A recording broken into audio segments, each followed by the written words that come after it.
And locally, we are getting answers from our law enforcement. How would they respond to an active shooter? Fox 10's Lacey Beasley took that question to Mobile Police Chief Paul Prine. And Lacey, he says he's got it all laid out. He does, Lenise and Shelby. Now, it doesn't matter if it's at a school, restaurant, business, or anywhere else in Mobile. Chief Prine says if there's an active shooter, then there's 3 phases, and his officers know what to do.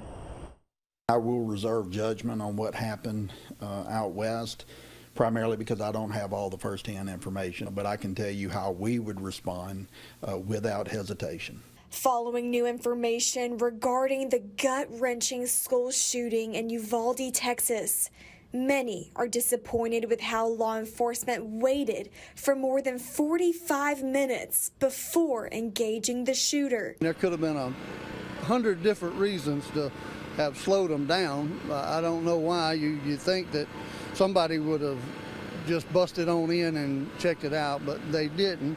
We asked Mobile Police Chief Paul Prine, should this ever strike Mobile, how would MPD respond? If there's an active threat and there's an active shooter scenario, when our officers arrive on the scene, even if it's one officer, if that threat is active and the perpetrator is actively shooting, our officers are trained to immediately enter the location and eliminate the threat. Enter and eliminate.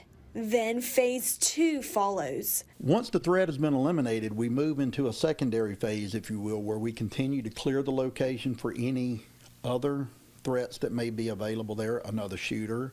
And once all dangers are gone, Chief Prine says all eyes are on the victims. Get the victims medical attention if they need it or should they need it. And then, of course, preserving the crime scene for the investigation that would be to follow. Parents in Mobile are heartbroken over the 21 lives lost in Texas, and it sparks fear. When I drop my daughters off at school, I am a little afraid. It is in the back of my mind when I do let them out of the car. But still encouraging our law enforcement, trusting them to keep us safe. I think we have some good police officers in Mobile.